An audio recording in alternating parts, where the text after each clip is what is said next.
In 2020, a college student named Eric Schubert was scrolling through cold case files when he stumbled upon a story of a 9-year-old girl who had been murdered in 1964. What he discovered would not only change his life, but would finally bring closure to a family that had been waiting 56 years for answers. This is a story of how a 20-year-old genealogy enthusiast accomplished what generations of seasoned investigators couldn't. Solving one of Pennsylvania's oldest cold cases. Crime, conspiracy, cults, serial killers, and murder. All things that I love to consume, and I know you do too, you sick, twisted, beautiful, intellectually minded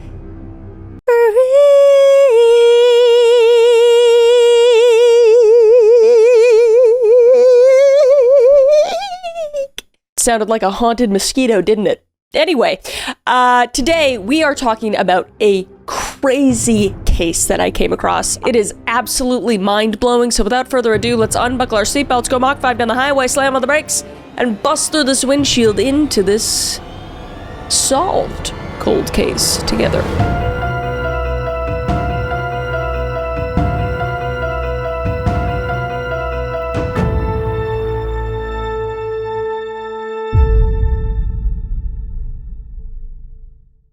Marise and Chiverella entered the world on Thanksgiving Day, November 25th, 1954, in Waterloo, New York. Born to Carmen and Mary Chiverella, she was the second of 5 children, who would grow up to embody the tight-knit values of a working-class Italian-American family. And her father, Carmen, originally from Wilkes-Barre, had met her mother, Mary, a Hazelton native. And after spending a few years in New York, the family made the decision to return to Mary's hometown. In Hazelton, Pennsylvania, in the early 1960s, was a community still deeply rooted in its coal mining heritage. And the city sat in the heart of the anthracite region, where generations of families had built their lives around the rhythms of the mines. And though the industry was beginning its decline, the culture still remained. A place where families knew their neighbors, where children walked to school without any sort of fear, and where the Catholic Church served as a backbone of community life. So the Chiverella family settled into the northwest section of Hazelton, where Carmen operated the Little Market, a neighborhood grocery store that sat right next to their home. And it was very demanding work, and Carmen would rise early to pick up supplies, tend to customers from 10 a.m. to 10 p.m. 7 days a week, and handle the bookkeeping late into the night. Meanwhile, Mary worked at one of the downtown knitting mills, contributing to the family's income in an economy that was slowly transitioning away from its industrial roots. But despite the long hours that their parents worked, the Chiverella children experienced a childhood rich with love and tradition. And Sundays were sacred in their household, as Carmen would close the store for exactly 1 hour around lunchtime, and Mary would prepare a special meal, the only time during the week when the entire family could sit together around the table. So Sunday mornings began at Mass at either St. Joseph's or Most Precious Blood Church, reinforcing the deep Catholic faith that guided their family values. And for little Marise, faith wasn't just a family obligation, it was a calling to her. And the little girl with the bright blue eyes and dark hair was known for her gentle soul and caring nature. And she would often tell family that she wanted to become a nun when she grew up, a dream that seemed to fit perfectly with her character. And she was the type of child that just put others before herself. She was extremely selfless, and who found joy in just simple pleasures like playing school with her siblings or tinkering on an organ her parents had bought her at Sears. And in the evening, Marise would sit at the organ composing songs with her big brother, Ron. And their voices just filled the house with music. And she would also share a bedroom with her younger sister, Carmen Marie. And the two girls would brush each other's hair at night while looking up at the 1970s heartthrobs David Cassidy and Ricky Nelson, whose photographs covered their walls. So it was an innocent time when a little girl's biggest concerns were learning to play the organ and helping her family. And the family's daily routine was predictable and comforting. Carmen would be at the store before dawn, preparing for another long day of serving their neighbors, and Mary would head to the knitting mill, working alongside other women who formed the backbone of Hazelton's changing economy. And the children would walk to St. Joseph's parochial school, where nuns in traditional habits provided education infused with Catholic values. So it was a community where everyone knew everyone, where children were safe once again, and where the most shocking news Might be about someone's garden not producing tomatoes, or the latest church fundraiser. It was a very peaceful community until it wasn't. Because beneath this veneer of small town safety, darkness was lurking. And in 1964, the concept of stranger danger barely existed. And children walked alone to school, played outside unsupervised, and parents felt secure in their tight-knit communities. And the innocence of that era, which allowed children like Marise to roam freely, would soon be shattered by an act of evil that would change not just one family, but an entire community's understanding of safety. So Wednesday, March 18th, 1964 began like any other day in the Chiverella household. At 4:30 a.m., the alarm clock shattered the early morning silence. And Marise would roll over in the bed she shared with her sister, Carmen Marie, whispering, quote, "Close your eyes, Dune," which was her nickname that she gave her little sister. And she also said, "I'm going to turn on the light to get my clothes." And it was just this small act of consideration that would become one of Carmen Marie's most precious memories. Meanwhile, Marise would carefully select her outfit for the day. A dark jacket and skirt with black leotards and a multicolored scarf. She would put on her earrings, slip her silver ring with a small diamond onto her finger, and fasten her yellow gold necklace with this 1-inch cross around her neck. And as she prepared to leave for school, Marise had a special mission that morning, as her teacher, one of the nuns at St. Joseph's parochial school, was celebrating a feast day, and Marise wanted to honor her with a gift.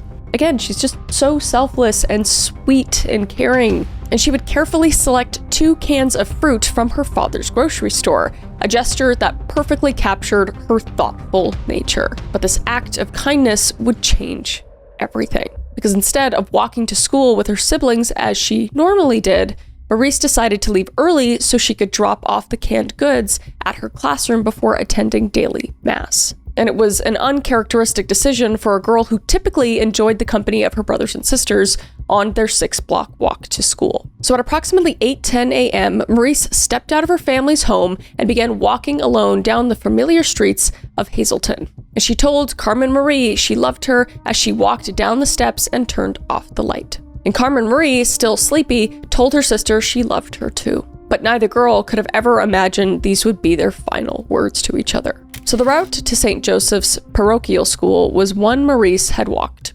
countless times. 6 blocks through the northwest section of Hazelton, past houses where she knew the families, and along the streets where neighbors would wave and say good morning. And the early March air was crisp, and she pulled her windbreaker close as she walked, and the 2 cans of fruit secured in her school bag. But what would happen next would remain a mystery for nearly 6 decades, because somewhere along those 6 familiar blocks, between her house and the school where she was expected to arrive for daily mass, Marise encountered someone who would change her life and end it forever. So at school, the nuns noticed when Marise didn't arrive for daily mass. It was unlike her to miss such an important part of her day, especially when she specifically mentioned wanting to give her teacher the canned goods. So when lunchtime came and went, without Marise returning home, her absence became impossible to ignore. And Carmen, her father, was at the grocery store serving customers, and her mother, Mary, was at the knitting mill working. And the other Chiverella children were at school, unaware that their sister was missing. So it was just a normal day at Hazelton, with people going about their normal routines, completely unaware that evil had visited their quiet community. So when the school contacted the family about Marise's absence, concern quickly turned to alarm. Because this wasn't like Marise. She was responsible, devout, and reliable. She didn't run away or skip school. She was the type of child who followed rules and honored commitments. So the realization that something was terribly wrong began to settle over the family like a dark cloud. And Carmen closed the store and began searching around the St. Joseph Church area, desperately hoping to find some sign of his daughter. And police were contacted, and the search would begin through the streets of Hazelton. And neighbors would join in, understanding that when a child goes missing in a small community, everyone becomes part of the effort to bring them home. But as the afternoon wore on and no trace of Marise was found, a terrible truth was about to be discovered. Because the little girl who had left home that morning with such love in her heart and kindness in her intentions would never be coming home again. Because about 2 to 3 miles south of Hazelton, in a section of Hazel Township known as Millsville, an entirely different kind of routine was taking place. And a man decided to give his 16-year-old nephew driving lessons, choosing the quiet back roads where a nervous teenager could practice without the pressure of heavy traffic. And the area they selected was far from picturesque because the landscape was scarred by decades of coal mining, dotted with strip mines that had been abandoned when the coal was exhausted. So these defunct mining pits had become informal dumping grounds where locals would dispose of garbage. So it was essentially just a giant garbage dump. And it was just after 1 p.m. when the uncle and nephew were making their way along those back roads. And the teenager was concentrating on his driving, hands gripping the wheel as he navigated the unfamiliar terrain. But that's when something caught their attention in one of the old strip mining pits. And at first glance, it looked like a large doll had been discarded among the refuse. And the splash of blue fabric against the dark earth seemed almost innocent. Perhaps a child's toy that had been thrown away. But as they looked more closely, the horrible truth became clear. This wasn't a doll at all. And the man immediately stopped the car and approached the pit with growing dread. And what he discovered would haunt him for the rest of his life. Because there, among the garbage and debris that filled the abandoned coal stripping pit, lay the body of a small child. And the child would be a deceased Marise. And the scene was horrific. Marise's body was still warm to the touch when they went to check on her, indicating that she had been killed only hours before, if not sooner, and she had been bound and gagged and also physically essayed. And the cause of death looked to be that she was asphyxiated with her own shoelaces. You'd think the more I do these, it gets, easier to read. It just really doesn't. It just breaks my heart. And the 2 cans of fruit she had selected so carefully for her teacher were found right beside her body. Just a heartbreaking reminder of the innocent mission that had led to her death. And the discovery was immediately reported to police, who arrived at the scene within minutes. And the strip mining pit located in the Milnesville section of Hazel Township became a crime scene unlike anything the local authorities had ever encountered. This wasn't just a murder, it was an act of unspeakable evil committed against a child whose only crime had been her desire to honor her teacher with a simple gift. So word of the discovery spread quickly through Hazelton, in a community where everyone knew everyone else. News traveled very fast. And Carmen Chiverella was still searching around St. Joseph's Church when a passerby, unaware of the devastating news they were delivering, casually mentioned that they had found, quote, the Chiverella girl dead. I just can't even imagine a mother or a father hearing in a conversation off to the side that their child is gone. It's just all so hard to comprehend. And I feel for the family. But the words would hit Carmen like a physical blow, and the father, who had been desperately hoping to find his daughter safe, was now facing every parent's worst nightmare. The little girl who had kissed him goodbye that morning, who had been looking forward to giving her teacher a gift, was never coming home. And back at the knitting mill, Mary Chiverella was experiencing something that could only be described as a mother's intuition. Even before she received the devastating news, she was overcome with a horrible sense of anxiety. And something was wrong, terribly, terribly wrong. And she knew it in her bones before anyone even said anything to her. So the discovery of Marise's body didn't just end one family's agonizing search, it just shattered the innocence of the entire community. And like I said before, Hazelton in 1964 was a place where children could play outside, you could leave your doors unlocked, and where the most serious crimes were minor thefts and domestic disputes. But now it held the brutal murder of a 9-year-old girl. It was just incomprehensible to everyone around. So as news of the discovery spread throughout the town, parents began calling their children home early from school, because the unthinkable had happened. A child had been murdered in their safe, quiet community. And the streets that had seemed so familiar and secure just hours before now felt different and dangerous and filled with shadows and possibilities that no one had previously imagined. So the initial investigation was thorough and immediate, and Pennsylvania State Police descended on the scene with every available resource, understanding that in cases involving child murder, the first 48 hours are crucial.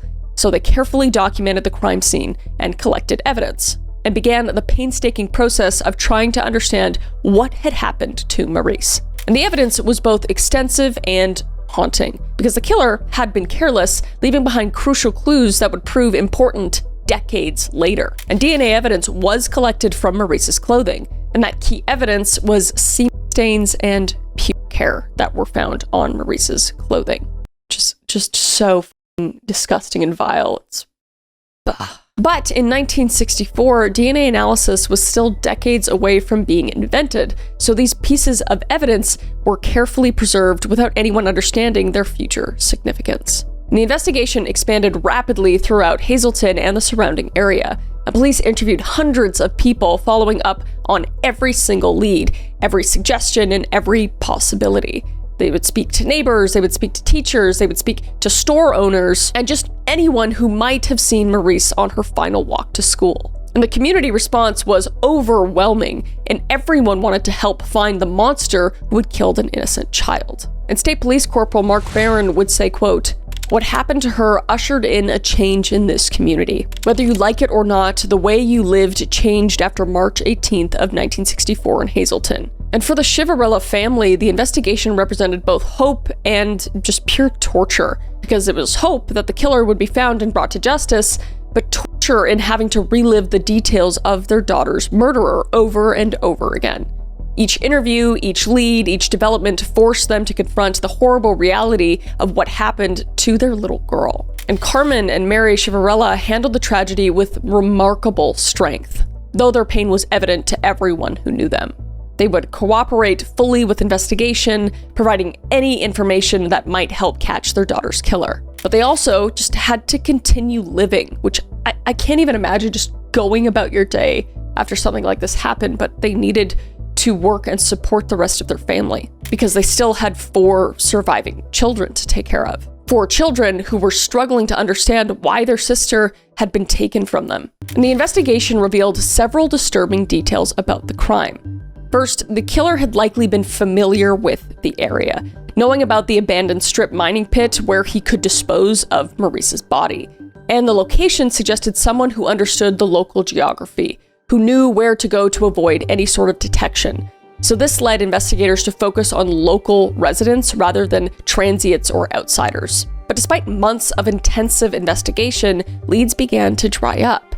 And the Pennsylvania State Police interviewed hundreds of people, followed every possible clue, and pursued every theory. And suspects were developed and questioned, but none proved to be the killer. So the case that had seemed so promising in the beginning, with physical evidence and witness accounts, began to go stagnant. And the investigation consumed enormous resources, and more than 230 members of the Pennsylvania State Police worked on the case at various times, making it one of the largest investigations in the department's history. And Detective Thomas McAndrew, who would work on the case for 26 years, became particularly invested in finding Marise's killer. But despite his dedication and the dedication of countless other investigators, the case remained unsolved. And as months turned into years, the investigation evolved from active case to cold case. But the Pennsylvania State Police never gave up, and the case was reviewed annually, with new investigators bringing fresh perspectives to evidence. And new technologies were applied as they became available, and the case file grew thicker with each passing year. But the impact on the community was lasting, and Hazelton residents never forgot about Marise Chiverella, or the monster who had killed her. The case became part of the town's identity, a tragic chapter that reminded everyone of the day their community lost its innocence. And parents would continue to worry about their children's safety, and the murder remained a topic of conversation decades later. But sometimes the most difficult cases require unconventional solutions. And in 2020, a completely different kind of investigator would take an interest in the Marise Chiverella case. Someone who would approach it from an entirely new angle, using techniques that didn't even exist when the crime was committed. So Eric Schubert was just 18 years old when he first learned about the Marise Chiverella case, but he was already developing a reputation as something of a prodigy in the emerging field of genetic genealogy. A history major at Elizabethtown College in Pennsylvania, Schubert had been fascinated by genealogy since childhood, spending countless hours tracing family trees and learning about the complex relationships that connect all of us to our past. I was playing with my Tamagotchi, whereas this guy was literally making history as an early teen. Just extremely impressive. And what made Schubert unusual wasn't just his passion for genealogy, it was his understanding of how modern DNA technology could be combined with traditional genealogy research to solve a crime. And by the time he was in college, he had already helped other police agencies crack cold cases using genetic genealogy, a technique that blends DNA testing with family tree research to identify suspects and victims, which is crazy. This guy is insanely impressive at such a young age. So Schubert had spent years developing his skills in what was then a relatively new field, and he was the proprietor of ES Genealogy, his own research business, and had earned a reputation for being able to solve complex genealogy puzzles that stumped most experienced researchers. And in 2020, Schubert was looking for a new case to work on when he came across the story of Marise Chiverella. Now, the case immediately captured his attention, not just because of the tragic circumstances, but because he recognized that it might be solvable using the genetic genealogy techniques he had been perfecting. Because the case had that physical evidence, and also DNA profiles, and had been carefully preserved by investigators who understood its importance. It's so rare that we hear about old cases where they actually preserve the evidence. It's just like so incredibly lucky and so good on part of the Pennsylvania State Police that they did that. Like, it's just so incredible of them. But Schubert still faced a significant challenge because the Pennsylvania State Police, though very thorough with keeping evidence, were not fans of working with people outside of the police. They weren't fans of working with consultants, especially young college students with no formal law enforcement training, because the idea of allowing a teenager to work on one of their most important cold cases seemed unlikely at best. However, Schubert had something that impressed the investigators: a track record of success. His work on the other cold cases had demonstrated that genetic genealogy could solve cases that had stymied traditional investigators for decades. So when he approached the Pennsylvania State Police about working on the Chiverella case, they were surprised but willing to listen. Again, just 2 thumbs up to the Pennsylvania State Police. So the inevitable decision to work with Schubert represented a significant leap of faith for the Pennsylvania State Police, because they had been working on the case for over 50 years, applying every available technique and resource. So the idea that a college student might succeed where seasoned investigators had failed seemed almost impossible. So they were like, yeah, go for it, kid, why not? Because they were also aware that genetic genealogy was producing remarkable results in other jurisdictions, and they were willing to try anything that might finally solve their oldest cold case. So the partnership between Schubert and the Pennsylvania State Police began in 2020, at a time when the technique of genetic genealogy was still relatively new, like we talked about, but was beginning to produce impressive results across the country, such as the Golden State Killer case in California, which I covered, which is right here. If you want to go watch that, it's like multiple killers who were caught decades later. It's a very, very cool video. But the Golden State Killer case just showed that even decade-old cases could be solved by combining DNA evidence with genealogical research. And just for a little refresher, the Golden State Killer basically just wanted to figure out like who his great-great-grandma was, and in doing that, got caught as the Golden State Killer. So it's a little freaky, all that stuff, but also clearly awesome for catching horrible criminals. But again, I have a more in-depth video if you want to go look into that. So Schubert's approach to the Chiverella case was methodical and patient.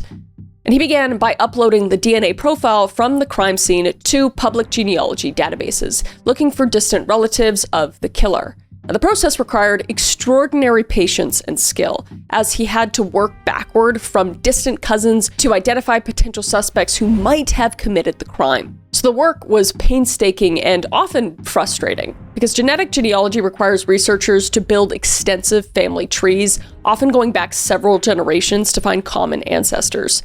And then they must work forward through multiple family lines, identifying all the descendants who might be connected to the DNA evidence. So it's a lot of like what ifs and mights and all this kind of stuff. It's very, very tedious. It's detective work that requires both scientific precision and genealogical intuition. So for Schubert, the Chiverella case became an obsession. and he would spend countless hours building family trees, analyzing DNA matches, and trying to identify potential suspects. And the work was emotionally demanding as well as intellectually challenging, because he was dealing with the most serious crime imaginable, the murder of a child, and he felt the weight of the responsibility to the family and to the community. And Schubert would later explain, quote, "The investigation that went into all this work was probably the hardest genealogy task that I've ever faced." Continuing, "This was probably the hardest thing that I've ever done in my entire life. And it means so much to me that I was able to be on the team that could provide answers to the Chiverella family." So, the young genealogist's dedication to the case was remarkable, and he would work side by side with the Pennsylvania State Police investigators, combining his expertise in genealogy with their knowledge of the case details.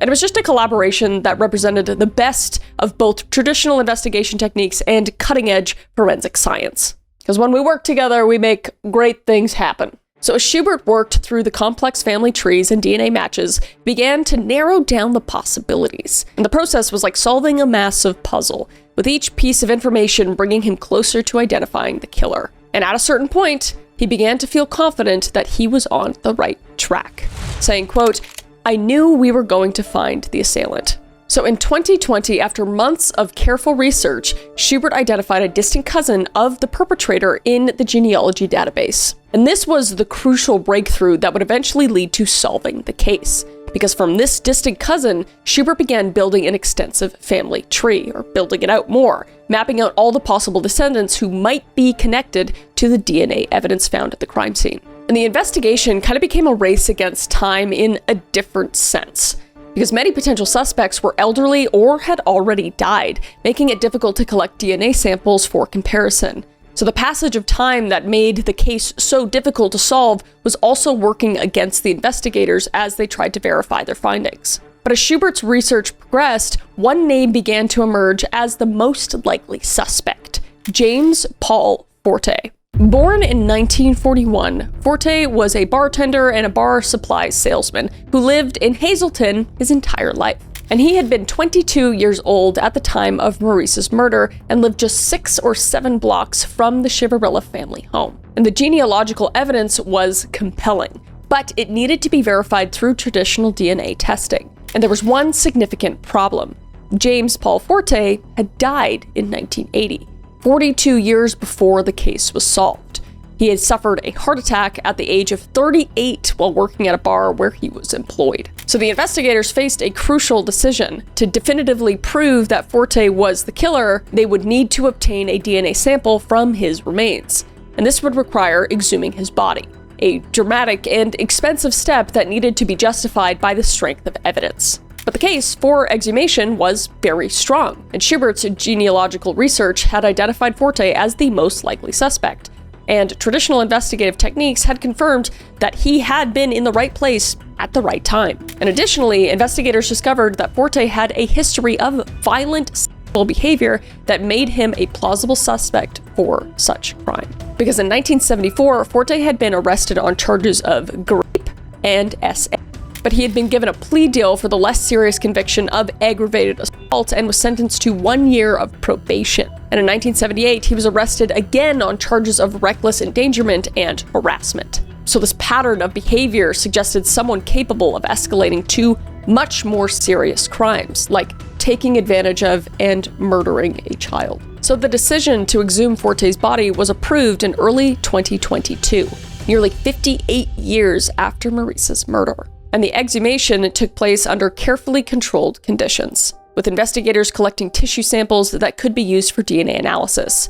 And the process was both expensive and emotionally challenging for everyone involved, but it represented the best chance of finally solving this cold case. So the DNA analysis took several weeks to complete, and investigators had to extract usable DNA from tissue samples that were more than 40 years old, then compared to DNA evidence from that crime scene, which was 58 years previous. So the process required sophisticated forensic techniques and careful analysis to ensure accurate results. So on February 3rd, 2022, the results would come back. And the DNA from James Paul Forte's remains was a perfect match to the DNA evidence from Marise Chiverella's murder. So after nearly 58 years, the case had finally been solved. And this breakthrough just represented a remarkable achievement for both traditional investigative techniques and the cutting-edge forensic science techniques.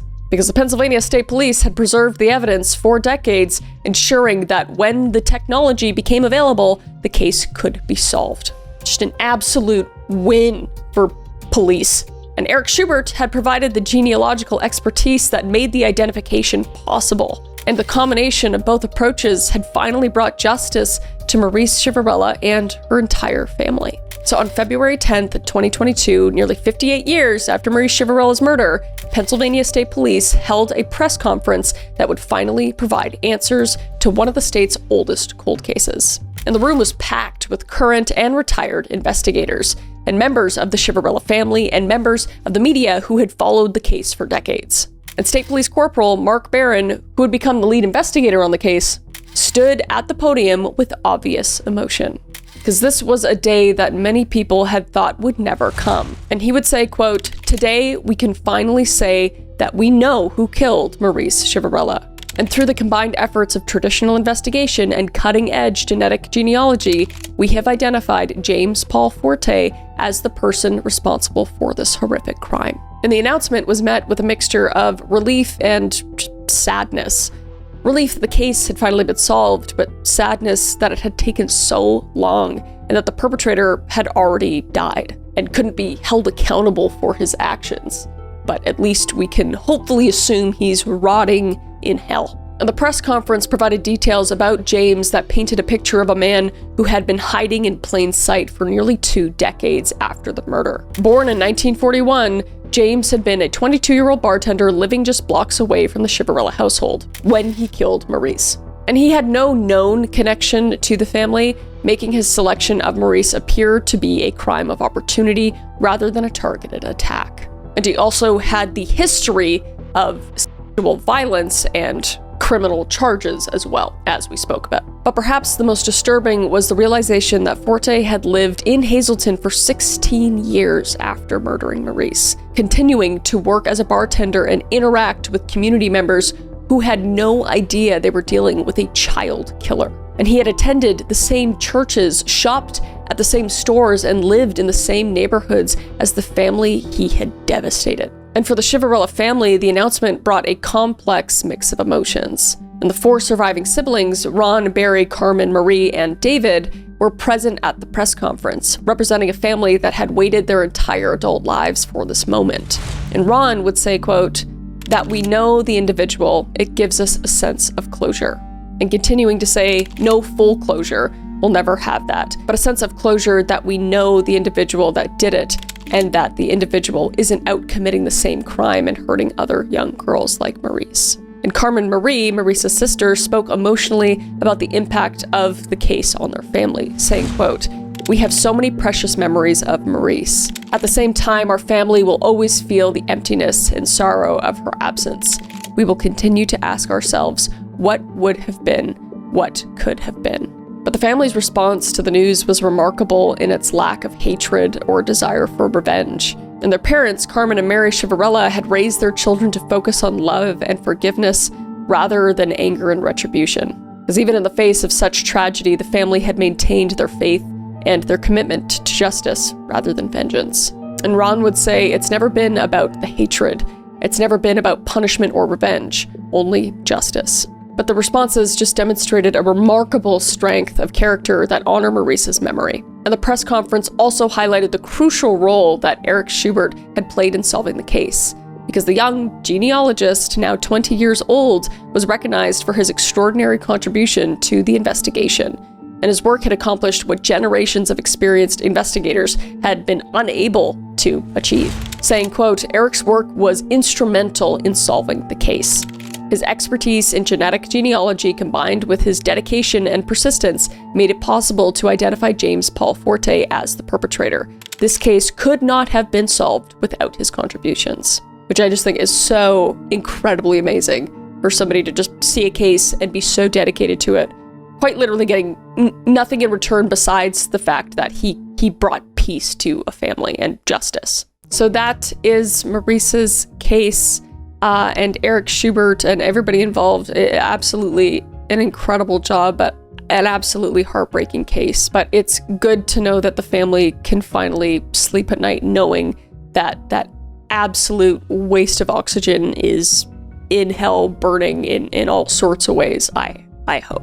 But it doesn't bring back their sister or their daughter. So my heart goes out to the family. And also, I don't mention this much, but part of the proceeds from these videos do go towards victims and their families. So that is extremely important to me.